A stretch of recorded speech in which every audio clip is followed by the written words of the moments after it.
우리 공동체 암송 같이 한 후에 하나님 말씀 보도록 하겠습니다. 이번 주 암송 구절은 디모데후서 3장 16절 말씀이었습니다. 디모데후서 3장 16절 모든 성경은 함께 암송하도록 하겠습니다. 시작. 모든 성경은 하나님의 감동으로 된 것으로 교훈과 책망과 바르게 함과 의로 교육하기에 유익하니. 디모데후서 3장 16절 말씀. 아멘. 오늘 하나님께서 우리 공동체에 주시는 말씀은 요한계시록 18장 말씀입니다. 요한계시록 18장 전체의 말씀 함께 살필 거고요. 함께 합독할 때는 요한계시록 18장 20절 말씀 한 절 말씀을 우리 함께 합독하도록 하겠습니다. 찾으신 분들 다 자리에 일어나시고요. 또 가정의 교회들 다 자리에 일어나셔서 이 귀한 하나님의 말씀을 우리 한 목소리로 합독하도록 하겠습니다. 함께 읽습니다. 시작. 하늘과 성도들과 사도들과 예언자들이여 즐거워하십시오. 하나님께서는 그대들을 위하여 그 도시를 심판하셨습니다. 아멘. 자리에 앉아주시고요. 오늘 설교 제목이 계란으로 바위치기입니다. 계란으로 바위치기. 안 들어보신 분은 아마 아무도 없으리라 생각을 합니다.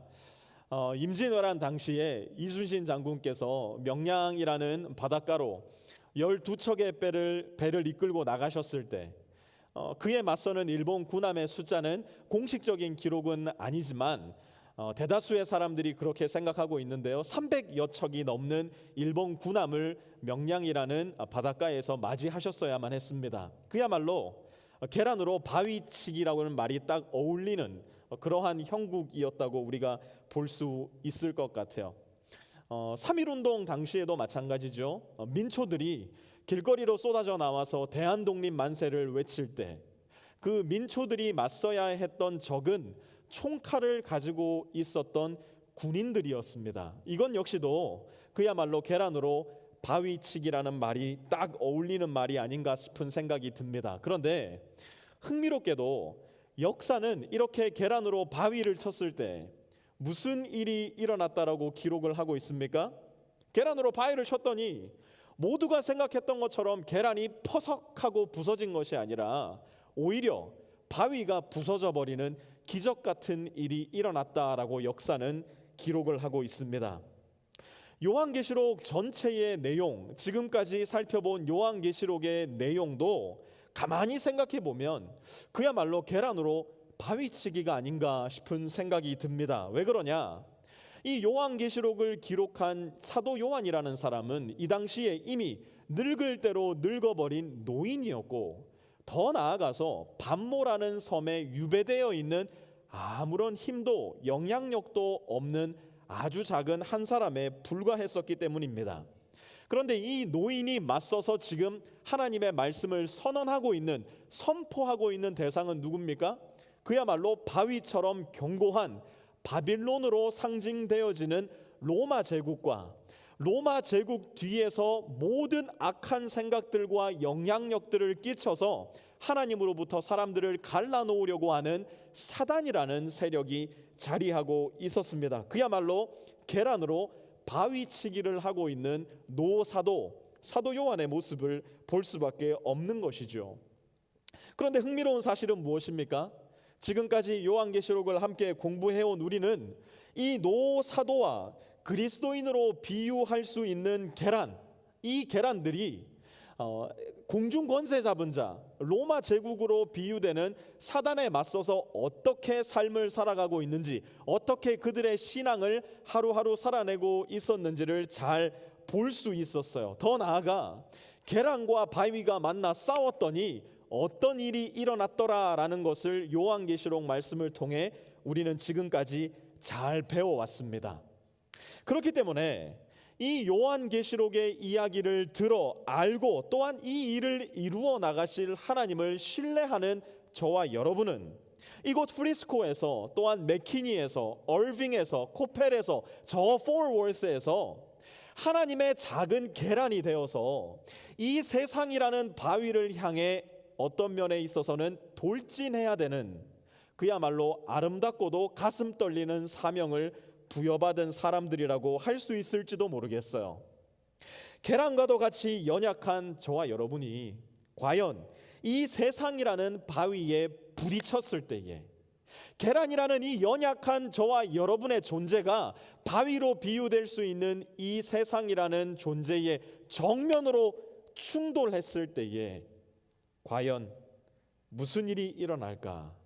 또한 계란과도 같은 우리는 이 세상을 맞서서 어떤 메시지를 전하며 살아야 하겠는가? 오늘 요한계시록 18장의 말씀은 바로 그것을 매우 명쾌하고 자세하게 가르쳐주고 있습니다. 우리가 바위 같은 세상을 향해서 내던져야 할 계란 같은 메시지는 무엇일까? 우리가 세상을 향해 던져야 할 첫 번째 계란, 첫 번째 메시지는 바로 무너졌다라는 메시지입니다. 1절과 2절 함께 보도록 하겠습니다. 그 뒤에 나는 다른 천사가 큰 권세를 가지고 하늘에서 내려오는 것을 보았습니다. 땅은 그의 영광으로 환해졌습니다. 그는 힘찬 소리로 외쳤습니다. 무너졌다, 무너졌다. 큰 도시 바빌론이 무너졌다. 사도 요한은 여전히 건재한 로마 제국을 향해서 또한 로마 제국 배후에서 사람들을 조종하여 하나님으로부터 멀어지게 만들고 있는 공중 권세 잡은 사탄 곧 진짜 바벨론을 향해서 7년 대환란의 끝자락에 이르러 이미 그는 무너졌다라고 선언을 하고 있는 것입니다. 여전히 눈앞에는 화려하고 결코 깨어질 것 같지도 않고 무너질 것 같지도 않은 거대한 세상이 서 있어요. 그럼에도 불구하고 요한은 천사의 이야기를 통해 그가 이미 하나님에 의해 무너졌다라고 선언하고 있는 겁니다. 그 이유가 무엇일까? 3절 보세요. 이는 모든 민족이 그 도시의 음행에서 빚어진 분노의 포도주를 마시고 세상의 왕들이 그 도시와 더불어 음행하고 세상의 상인들이 그 도시의 사치 바람에 치부하였기 때문이다. 여러분, 저는 우리 교회 성도님들 중 그 누구도 이 코로나라는 전염병에 걸리지 않기를 바라고 날마다 기도하고 있습니다. 우리 교회 모든 아이들을 포함해서 청년, 장년들 아무도 이 질병 걸리지 않고 건강하게 잘 통과해 나갈 수 있었으면 좋겠어요. 그런데 여러분, 이 코로나 우리 걸릴 수 있을까요? 아니면 절대로 걸리지 않을까요? 이 코로나 우리도 걸릴 수 있습니다. 아무리 조심한다고 하더라도 또 아무리 신중하게 사회 활동을 한다고 하더라도 잠시 방심한 틈을 타서 우리도 이 전염병 충분히 걸릴 수 있어요. 누구라도 걸릴 수 있기 때문에 누구라도 이 전염병에 걸린다면 우리 교회에서는 그야말로 최선을 다해서 그 성도님을 또 가정을 돕고 할 수 있는 모든 일을 다 함께 해나갈 겁니다. 왜요? 이 전염병 누구라도 걸릴 수 있는 거거든요. 그러니 마지막까지 조심하셔야 됩니다. 그런데 우리가 절대로 걸려서는 안 될 전염병이 있어요. 지난주에도 이야기 나누었지만 이 전염병은 우리가 신중하기만 하다면, 우리가 깨어 있기만 하다면 충분히 걸리지 않을 수 있고 오히려 이 전염병에 맞서 싸울 수도 있다라는 건데요. 우리가 피해야만 하는 전염병, 그게 뭘까요? 하나님을 떠나서 하나님이 아닌 무엇인가를 하나님보다 더 사랑하게 만드는 전염병, 그거 우리 절대 걸리면 안 돼요.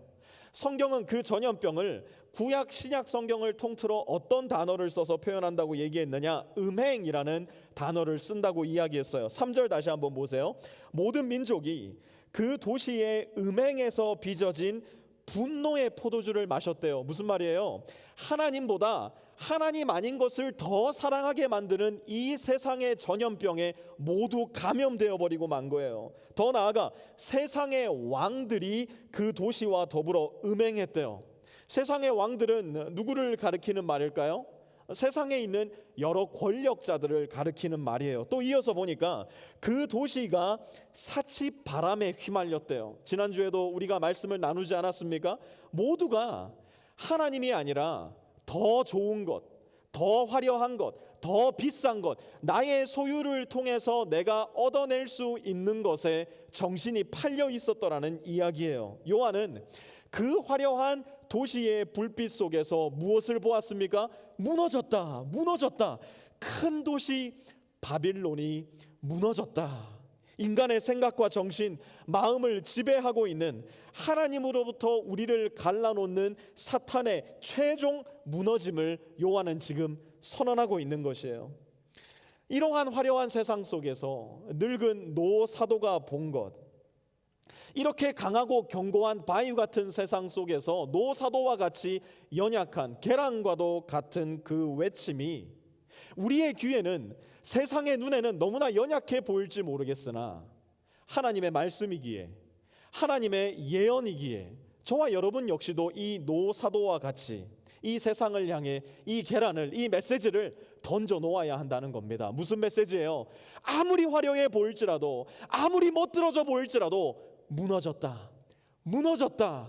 이 세상은 결국 하나님의 손에 의하여, 하나님의 시간의 계획에 의하여 종말을 맞이하게 될 거라는 사실이에요. 두 번째로 우리가 던져야 할 계란은 떠나가라 하는 메시지의 계란입니다. 떠나가라. 4절 한번 보십시오.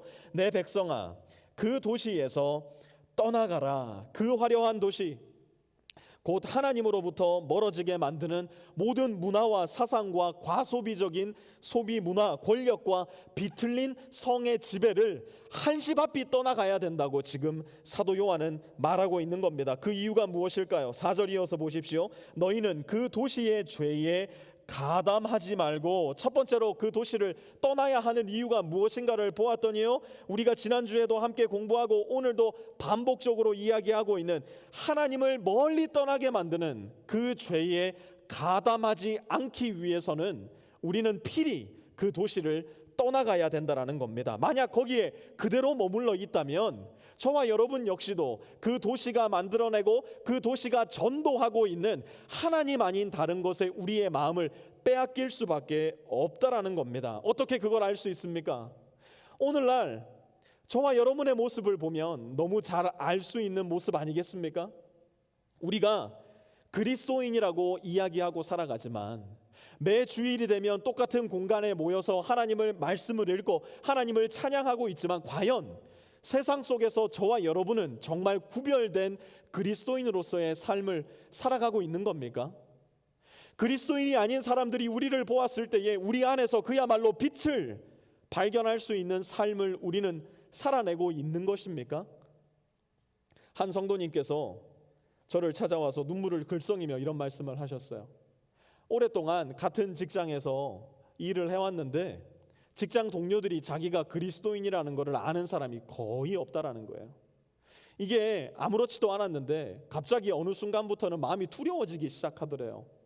내가 이렇게 그리스도인답지 않은 삶을 살아가는데, 내가 매일매일 함께 생활하고 있는 그 사람들조차도 내가 그리스도인임을 알지 못하는데 과연 하나님은 내가 그리스도인이라고 말씀해 주실까? 마음속에 문득 두려움과 절망감이 찾아오더라는 거예요. 제가 말씀드렸어요. 그 두려움과 절망이 있다는 이야기, 집사님, 그리스도인이라는 증거 아니겠습니까? 그리스도인이 아닌데 누가 내가 그리스도인인가, 내가 어떻게 이 세상 가운데 구별된 삶을 살지 못함으로 인해 가슴 아파할 수 있겠습니까? 제가 말씀을 드렸어요. 올바른 두려움이고 올바른 근심이에요. 이러한 두려움과 근심은 나의 말과 생각과 행동이 세상의 죄에 가담하지 않도록 붙잡아주는 아주 유용한 신앙의 도구가 될 수도 있을 거예요. 그래서 여전히 이 세상 안에서 이 세상에 발을 딛고 저와 여러분이 살아가지만 이 세상에 소속된 시민이 아니라 하나님 나라에 소속된 시민으로서 마치 나그네처럼 이 세상을 살아갈 수 있도록 저와 여러분을 도울 거예요. 두 번째로 그 도시에서 떠나야 되는 이유는 무엇일까? 4절 한번 계속 이어서 볼게요. 그 도시가 당하는 재난을 당하지 않도록 하여라. 그 도시가 당하는 재난, 마지막 날 결국 그 도시에 임할 재난을 피하려면 그 도시를 떠나야 돼요. 하나님은 끝까지 하나, 둘 숫자를 세시면서 죄를 참아주시고 이 세상에 만연한 악을 인내해 주실 겁니다. 모든 이들이 하나님을 믿어서 구원에 이르는 것을 가장 기뻐하시는 분이 바로 우리의 하나님 아버지이시기 때문이에요. 그러나 마침내 이 일이 일어날 때 하나님은 움직이실 텐데요. 5절 보세요. 그 도시의 죄는 하늘에까지 닿았고 하나님은 그 도시의 불의한 행위를 기억하신다. 마침내 그 도시의 죄가 하늘에까지 다다랐을 때에 하나님이 인내하고 또 인내하시지만 더 이상 인내하지 않으시고 Enough is enough라고 외치실 그때 하나님은 이 일을 행하실 겁니다. 6절, 너희는 그 도시가 준 만큼 그 도시에 돌려주고 그 도시의 행실대로 갑절로 갚아주어라. 하나님의 사랑과 하나님의 창조성과 하나님의 은혜에 심각한 상처를 입힌 그 도시, 곧 사단이 지배하는 이 세상의 문화와 사상과 모든 유행들은 하나님께서 정하신 그날 하나님의 거룩하심에 의해서, 하나님의 아름다우심에 의해서 마침내 종말을 맞이하게 될 거라는 겁니다. 그 이유가 무엇일까요? 7절, 그 도시가 그렇게 자기를 영화롭게 하고 사치하였으니 그만큼 그에게 고통과 슬픔을 안겨주어라. 그 도시는 마음속으로 나는 여호와의 자리에 앉아있고 과부가 아니니 절대로 슬픔을 맛보지 않을 것이다 하고 말한다. 여러분, 예수님을 모르는 누군가에게 예수님을 알리고 나눌 때 가장 마음을 아프게 하는 반응 중 하나가 무엇입니까? 나 예수 필요 없어요. 나는 예수 믿고 싶지 않아요 라는 반응을 들을 때 우리 마음이 슬프고 안타깝지 않습니까? 무슨 말입니까? 나는 내 인생의 왕으로 잘 앉아 있으니 내 인생의 다른 왕 되시는 예수 같은 존재 나 필요 없어 라고 말하는 것과 같은 거예요. 더 나아가 나는 절대로 죽음을 맛보지도 경험하지도 않을 테니 나에게 무슨 예수가 필요하단 말이오 이야기하는 것과 꼭 같은 것이죠. 난 예수 없어도 안 망해. 난 예수 필요 없어. 당신같이 연약한 사람이나 당신같이 계란 같은 사람이나 예수 잘 믿으시오. 우리는 계속해서 이와 같이 말하는 가족들, 친구, 지인들을 만나게 될 겁니다. 그러나 동시에 우리는 우리에게 이렇게 말하는 우리의 가족과 친구와 지인들에게 우리가 알고 있는 예수 그리스도의 은혜와 사랑과 복음을 계속해서 나의 언어로서 나의 인생의 삶의 모습으로서 나누어야 될 거예요. 그러나 이와 같이 바위를 닮아 끝까지 예수님께로 돌이키기를 거절하는 사람에게는 이 일이 하루아침에 들이닥치게 될 텐데요. 8절 보십시오. 그러므로 그 도시의 재난 곧 죽음과 슬픔과 굶주림이 하루 사이에 닥칠 것이요 그 도시는 불에 타버릴 것이다. 그 도시를 심판하신 주 하나님은 강한 분이시기 때문이다.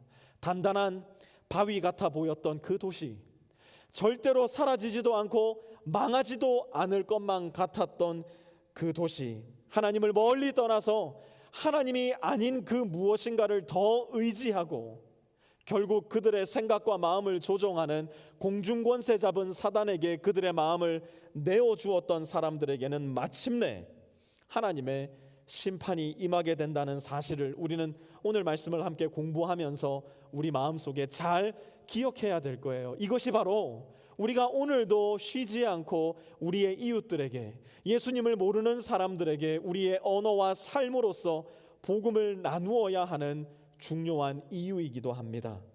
세 번째로 우리가 던져야 할 계란은 화를 입었다라는 이야기의 계란입니다. 10절 한번 보시기 바랍니다.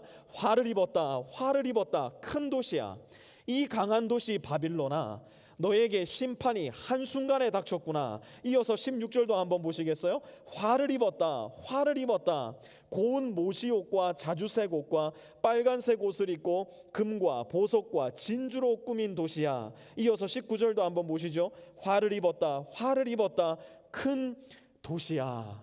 요한은 반복적으로 화를 입었다라는 메시지를 계속하여 전하고 있습니다. 도대체 누구에게 화가 임했기에 이토록 반복적으로 노 사도는 화를 입었다라는 계란을 던져 놓아야 했을까? 9절 한번 보세요.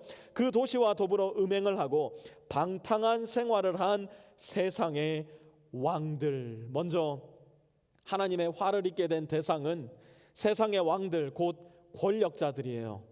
왜 하나님은 이들에게 화가 임했다고 말씀하시는 걸까요? 권력을 자기의 야망과 자기의 욕망을 채우기 위한 도구로서 이용하고 있었기 때문이에요. 온 우주의 왕이요 주의 주이신 예수님께서는 낮아지시고 또 낮아지셔서 그분의 권력으로 많은 사람들을 섬기시고 심지어 그분의 권력을 내어주셔서 많은 사람들을 위한 대속물로 죽어주시기까지 했는데, 이 세상에 존재하는 권력자들을 보니까 눈을 씻고 봐도 예수님을 닮은 권력자들이 없었던 거예요. 오히려 하나님을 떠나서 그 도시와 더불어 하나님을 등지고 방탕한 생활을 일삼는 권력자들로 세상이 몸살을 앓으니 노 사도가 이들을 향해 드디어 계란을 던져 놓은 겁니다. 너 권력을 잡은 자들이여, 화를 입었다. 화를 입었다. 이것은 단순히 우리가 생각하는 나라와 국가의 공직자들에게 해당하는 이야기가 아니에요. 네 집에 있는 아내와 자녀들을 함부로 대하고 그들의 마음의 평안을 빼앗고 너의 언어의 폭력으로, 물리적인 폭력으로 네 아내와 가족들을 학살하고 있는 너희 남편들이여, 이 가정의 권력자인 너여, 너에게 화가 있다. 화가 있다. 하나님은 추상 같은 목소리로 우리 남편들에게 혹은 아내들에게 말씀하고 계실지도 몰라요. 직원들을 존귀하고 소중하게 대하지 않고 어떻게 해서든지 간에 임금을 낮추려고 하고, 동시에 어떻게 해서든지 간에 노동의 강도는 더 주려고만 하는 이 식당과 이 기업의 왕들인 너희여, 너희에게 화가 있다. 하나님께서는 기업을 운영하고 있는 우리들에게도 말씀하고 계실지도 몰라요. 화 있을진저 나에게 이익이 되는 사람들만 사귀기를 기뻐하고, 너에게 아무런 이익이 되지 않는다면 기꺼이 내버려버리고 기꺼이 따돌림을 시키려고 하는 너희 인싸의 왕들이여, 우리 청년들 혹은 우리 모든 장년들에게도, 관계 속에 있는 사람들에게 이 말씀을 하고 계실지도 몰라요. 권력을 잡고 있는 모든 사람들에게, 하지만 그 권력을 예수님처럼 사용하지 못하고 있는 저와 여러분에게 하나님은 오늘 말씀 가운데 발견하는 동일한 메시지를 주실 거예요. 화가 있을 것이다. 화가 있을 것이다. 우리는 우리의 삶 가운데 우리에게 주어진 권력을 잘 사용하고 있는가 계속하여 점검하고 하나님 앞에 나가야 할 겁니다. 또 누구에게 화가 임할까? 11절 12절 한번 보십시오. 세상의 상인들도 그 도시를 두고 울며 슬퍼할 것입니다. 이제는 그들의 상품을 살 사람이 하나도 없기 때문입니다. 그 상품이란 금과 은과 보석과 진주요 고운 모시와 자주 옷감과 비단과 붉은 옷감이요. 세상의 상인들에게도 하나님의 화가 임할 거래요. 세상의 상인들은 무슨 생각을 가지고 하나님을 멀리 떠났던 것일까요? 내가 가진 것이, 내가 소유하고 있는 것이 나를 반드시 지켜주고 이 소유가 영원할 거라는 착각과 오해 때문에 돈과 소유를 우상으로 만들어 삼았던 겁니다. 이들은 조금만 더 가진다면, 조금만 더 화려할 수 있다면, 조금만 더 남들보다 더 비싼 것을 소유할 수 있다면 더 만족할 수 있을 거라 믿었던 사람들이에요. 그런데 여러분, 과연 그렇습니까? 이 세상에 존재하는 그 어떤 물질적 소유도 우리를 궁극적으로 만족시킬 수 없다는 사실, 우리 모두가 경험해서 잘 알고 있을 겁니다. 이거 있으면 저게 있어야 돼요. 저게 있으면 그게 있어야 되고요. 다 가진 것 같았는데 내 이웃집 사람을 보니까 내가 가지지 못한 또 다른 것을 가지고 있을 때, 그것을 가지지 않으면 만족할 수 없는 저와 여러분의 탐욕, 아마 우리 모두가 경험해서 잘 알고 있으리라 생각합니다. 마치 이 생에서 나의 존재 목적은 오로지 더 갖는 것, 오로지 더 화려하게 사는 것이 전부라 믿고 사는 사람들에게 하나님 말씀하세요. 뭐라고요? 화 있을진저 화로다. 화로다. 16절 17절 보세요. 화를 입었다. 화를 입었다. 고운 모시옷과 자주색 옷과 빨간색 옷을 입고 금과 보석과 진주로 꾸민 큰 도시야. 그렇게도 많던 재물이 한순간에 잿더미가 되고 말았구나. 아무리 견고하게 보이는 바위 같은 내 재산이라 하더라도 하나님께서 정하신 그 시간이 올 때에 우리 모두는 그 재산 가지고 갈 수 없어요. 우리 모두는 그 재산이 그야말로 잿더미처럼 변해버리고 마는 그러한 현상을 우리의 눈앞에서 보게 될 거예요. 그러니 여러분, 돈의 우상, 권력과 우리의 소유의 우상, 여러분 거기에 우리의 마음을 주지 않기를 바라요. 하루아침에 사라지고 말, 이 땅에 쌓아두어도 조미 먹고 벌레가 먹어 없어질 우리의 유한한 재물에 우리의 마음을 두고 우상으로 삼는 어리석음 우리 취하지 않기를 바랍니다. 또 보니까 어떤 사람을 향해서 화가 임했다 말씀하시는가? 19절 보십시오. 화를 입었다, 화를 입었다. 큰 도시야. 바다에 배를 가진 사람은 모두 그 도시의 값진 상품으로 부자가 되었건만 그것이 한순간에 잿더미가 되고 말았구나. 여러분, 하나님께서 인간이 범하는 죄악 가운데 가장 미워하고 싫어하시는 죄악 한 가지를 꼽으라 한다면 그것이 무엇일까요? 상인들이 파는 물건 중에 조금 눈에 띄는 상품이 하나 오늘 본문 9절에 적혀 있어요. 그게 무엇이냐? 12절 13절 한번 보세요. 그 상품이란 노예와 사람의 목숨입니다. 당시 로마에는 노예와 사람을 매매하는 일들이 매우 일상적이었어요.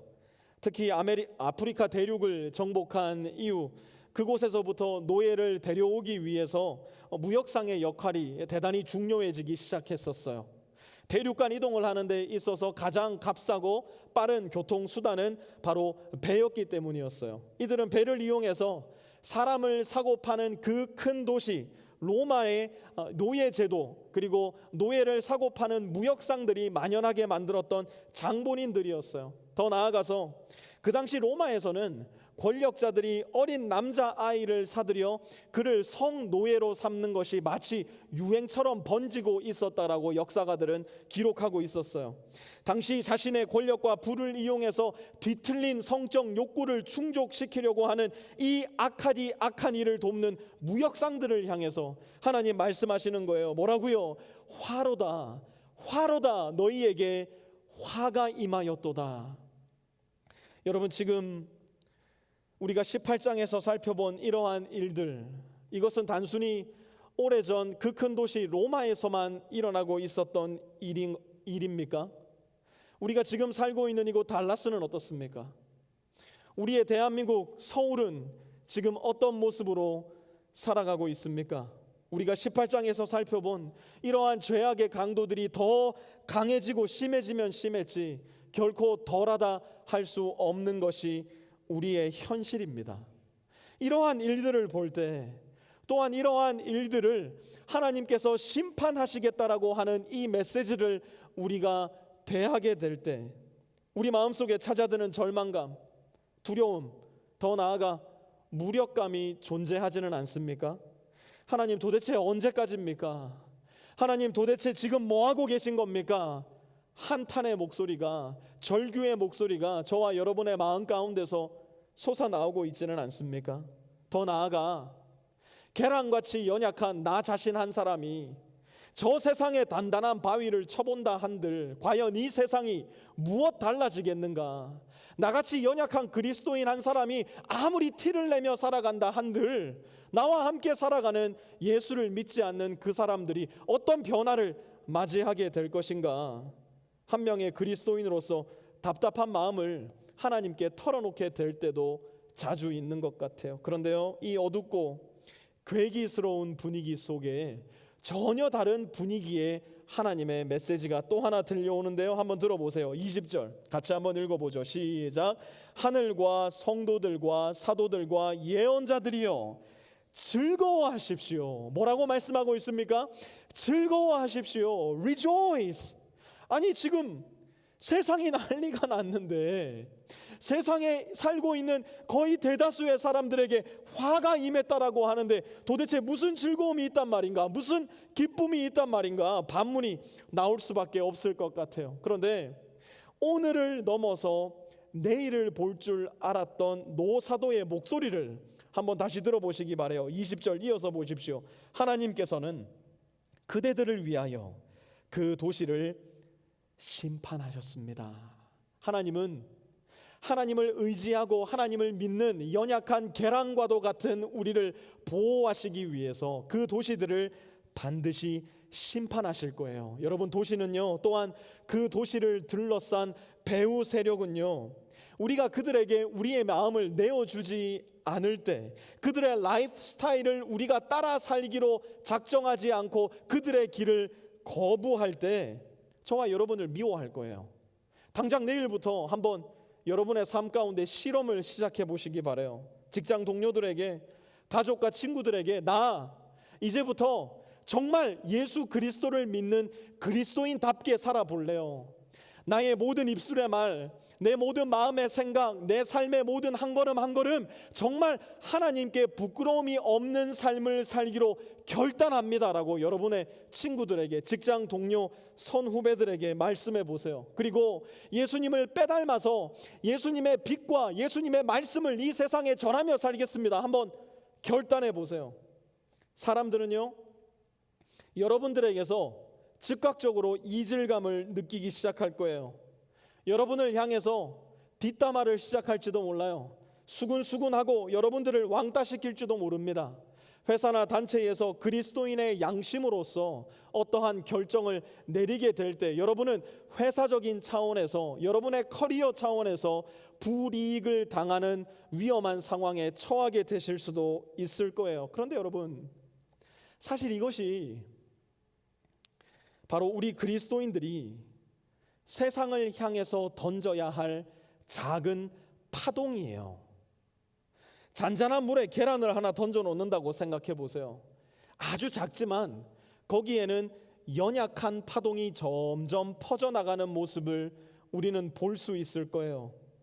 우리 교회 성도 한 명 한 명이 모여서 우리가 살고 있는 이곳저곳에, 프리스코에, 맥키니에, 얼빙에, 포워스에, 코펠에 작은 계란 하나 사이즈의 파동이라도 퍼뜨려 놓을 수만 있다면, 그래서 우리가 작은 이질감을 안겨줄 수도 있고 사람들에게 불편함을 안겨줄 수도 있겠지만, 더 나아가 사람들의 마음 가운데 도대체 저들은 왜 저런 말을 하고 왜 저런 결정을 한단 말인가 질문을 그들의 마음 가운데 안겨줄 수도 있겠지만, 그러한 작은 파동을 통해서 우리가 그들에게 예수님을 전하고 알려줄 수만 있다면, 큰 바위 같은 사람 우리 안 되어도 괜찮아요. 큰 바위 같은 교회 되지 않아도 괜찮아요. 작은 계란이어도 충분합니다. 작은 계란이어도 우리는 충분히 그리스도인의 삶을 살아낼 수 있으며, 또한 하나님께서 주신 거룩하고 큰 사명 감당해낼 수 있는 자들이 될 거예요. 왜 그런가? 고린도후서 4장 7절은 이렇게 말씀합니다. 우리 한번 이 마음의 소망을 가지고 이 말씀 함께 읽었으면 좋겠는데요, 같이 한번 모든 가정의 교회들, 또 현장 예배 참석하시는 분들 함께 이 말씀 읽도록 하겠습니다. 시작. 우리는 이 보물을 질그릇에 간직하고 있습니다. 이 엄청난 능력은 하나님에게서 나는 것이지 우리에게서 나는 것이 아닙니다. 아멘. 마치 작은 계란 안에 생명이 들어있어서 그 안에서, 달걀 안에서 달걀이 태어나는 게 아니잖아요. 그 안에서 뭐가 태어나죠? 병아리가 태어나고, 병아리가 자라서 닭이 되는 것처럼, 비록 우리가 작은 계란, 연약한 질그릇 같은 인생을 살아가다 한더라도 오늘 말씀해 보니까 우리 안에 누가 계시대요? 우리 안에 예수가 계시니 우리의 능력은 계란인 나에게서 나는 것이 아니라 내 안에 계신 예수에게서 나는 것이라는 거예요. 우리가 이 사실을 기억할 때 우리는 기뻐하고 즐거워하고 저 단단한 바위 같은 세상을 향해 나아가더라도 담대할 수 있는 사람이 되는 겁니다.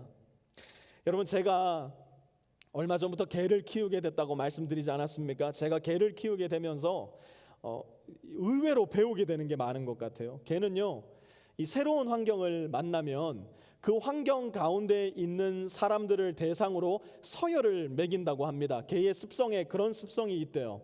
가만 보니까 우리 집 개는요, 제 아내를 자기의 주인으로 받아들이기 시작한 것 같아요. 밥을 주거든요. 그리고 저와 제 딸을 이렇게 좀 만만한 친구 정도로 생각한 것 같아요. 아직 우리 집에 서열 정리가 안 끝난 인간이 하나 있는데, 그 인간이 누구냐면 제 아들입니다. 자꾸 제 아들한테만 이렇게 으르렁거려요. 이빨을 드러내고 가까이 다가오면은 이렇게 다가오지 못하도록 아들을 위협하기도 해요. 문제는 뭐냐? 이 강아지가 으르렁거리면 아들이 NO라고 이야기하고 제압을 해야 되는데, 이 녀석이 아직 좀 어리니까 그게 무서운 모양이에요. 으르렁거리면 자꾸 도망가요. 이빨을 드러내면 자꾸 아빠와 엄마에게 달려들어요. 그러다 보니까 이 강아지가 만만하게 생각하기 시작했어요. 이제 한 달 정도가 지나니까 이제는 가까이만 와도 이빨을 자꾸 드러내고 머리를 쓰다듬으려고 해도 응 하는 소리를 내는 경우를 종종 보게 됩니다. 만만하게 보이니까요. 그런데 여러분 그거 아십니까? 이 세상이 우리를 만만하게 여겨요. 공중권세 잡은 사탄이요, 우리를 만만하게 여겨요. 왜 그런 줄 아세요? 사탄이 자꾸 우리한테 리마인드 시켜주거든요. 뭘요? 너 계란이야. 너 나한테 까불면 깨져. 너 바위에 달려들면 형상도 없이 사라지게 될걸. 계란으로 바위치기 생각도 하지 마. 사탄이 자꾸 우리에게 리마인드 시켜요. 우리가 이 목소리에 순응하고 그래 맞아, 나 같은 계란이 저 바위에 부딪히면 깨지지, 그저 고개를 주워거리면서 그 말을 믿고 앉아 있을 때, 이 세상은, 이 세상의 공중 권세 잡은 사단은 우리를 계속 만만하게 생각할 거예요. 우리가 그렇게 살다 보니까 오늘날 우리 교회가 이까지 떠밀려 오게 된 거예요. 이제부터 특별히 요한계시록을 공부하여 마지막 날 하나님의 최종 심판을 명확하게 알게 된 우리는 좀 달라져야 돼요. 우리는 비록 계란같이 연약하고 연약한 존재이지만 그 계란으로 저 거대하고 깨지지 않을 것 같고 화려한 바위를 쳐야 돼요. 예, 저와 여러분은 연약하디 연약한 계란임에 틀림없습니다. 그거 잊지 마세요. 우리는 연약하디 연약한 계란이에요. 그러나 내 안에 저 바위보다 더 단단하고 더 견고하고 더 아름답고 더 거룩하신 예수 그리스도가 계시니 나는 내 겉모습인 계란을 의지하지 않고 내 안에 계신 예수를 의지하여 날마다 저 바위를 치러 나아갑니다. 그래서 세상이 멋들어지게 짜놓은 돈이라는 바위를 향해서, 세상이 멋들어지게 짜놓은 권력과 부패한 성이라는 유혹을 향해서 계란을 담대하게 던져 놓아야 돼요. 그때서야 비로소 우리는 보게 될 거예요. 그때서야 비로소 우리는 알게 될 거예요. 나는 기껏 해봐야 계란이니까 저 바위에 부딪히면 깨지고 내 인생이 작살나겠지라고 생각했는데, 눈 질끈 갖고 도전했던 그 도전에서 잠시 지나 눈을 살짝 떠보니까 어떻게 돼 있어요? 계란이 내가 깨진 게 아니에요. 오히려 세상이 내 앞에서 깨어져서 돈이라는 우상이, 권력이라는 우상이, 성이라는 우상이 내 앞에 깨어져서 주저앉아 있는 걸 우리는 거듭해서 발견하게 될 거예요. 왜요? 계란인 나는 연약하지만 내 안에 계신 예수가 강하시고 담대하시고, 예수님이 하신 말씀, 보아라 너희가 세상에서는 환난을 당하나 기억하여라. 무엇을요? 내가 세상을 이기었노라. 그러니 담대하여라. 내 안에 계신 예수가 위대하시니까, 내 안에 계신 예수가 강하시니까, 내 안에 계신 예수가 능력이시니까 계란으로 바위를 칠 수 있고, 계란으로 바위를 칠 때에만 비로소 우리는 우리가 누구인지를, 우리 안에 누가 계신지를 명확하게 알게 될 거예요. 여러분, 이순신 장군의 손에 12척의 배가 들려 있을 때 누가 봐도 계란으로 바위치기 같았던 그 명량해전은 그냥 승리도 아니고 세계 해전사의 길이 기록으로 남을 불가사의한 승리의 역사가 됩니다. 저와 여러분이 더 나아가 십자가에 죽으시고 부활하신 예수 그리스도를 믿는 이 땅의 모든 그리스도인들이 우리 주 예수 그리스도의 손에 들려있는 연약하고 작은 계란이 되기로 결단할 때, 그래서 예수께서 말씀하시는 곳이라면 어디든 가겠습니다. 예수님이 말씀하시는 일이라면 무엇이든 하겠습니다. 내 자신을 예수님의 손에 들린 계란이 되어 어디든 나를 던져놓기 시작할 때, 계란은 더 이상 평범하고 평범한 계란이 아닌 예수의 손에 들린 세계 최강의 계란이 될 것이고, 세계 최강의 계란이 된 저와 여러분은 이 세상 곳곳에서, 이 세상 여기저기에서 하나님의 이름을 드러내고 우리 주 예수 그리스도의 사랑과 은혜와 아름다우심을 전하며 살아가는 사람들이 될 거예요. 이 세상에 발을 딛고 살아가지만 이 세상에 속한 세상의 시민이 아닌 예수 그리스도의 손에 들린 작은 계란되어 하나님 나라의 시민으로서 하루하루를 살아갈 수 있는 마지막 이야기를 아는 계란으로 바위치기에 달인된 저와 여러분 되실 수 있기를 바랍니다. 우리 들은 말씀 기억하면서 말씀을 거두는 공동체 기도 함께 하나님께 올려드릴 텐데요. 우리 이 시간 이렇게 기도합시다. 하나님, 제가 이 세상에 발을 딛고 살아가지만 이 세상과 똑같은 모습의 제가 아닌 하나님 나라 시민으로서의 삶을 성실하게 살게 해 주십시오.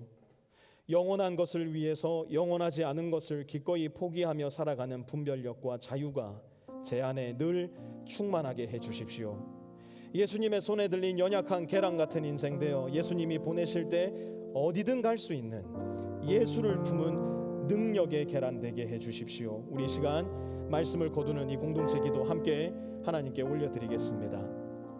하나님, 오늘 말씀을 듣고 하나님께 기도하는 우리의 마음을 주님께서 받아주시고 오늘 말씀 속에 들은 것처럼 오늘도 이 세상에 발을 딛고 살아가지만 하나님 나라의 백성으로서의 삶을 이 세상 가운데 성실하게 살아나가는 우리 성도들이 다 될 수 있게 도와주옵소서.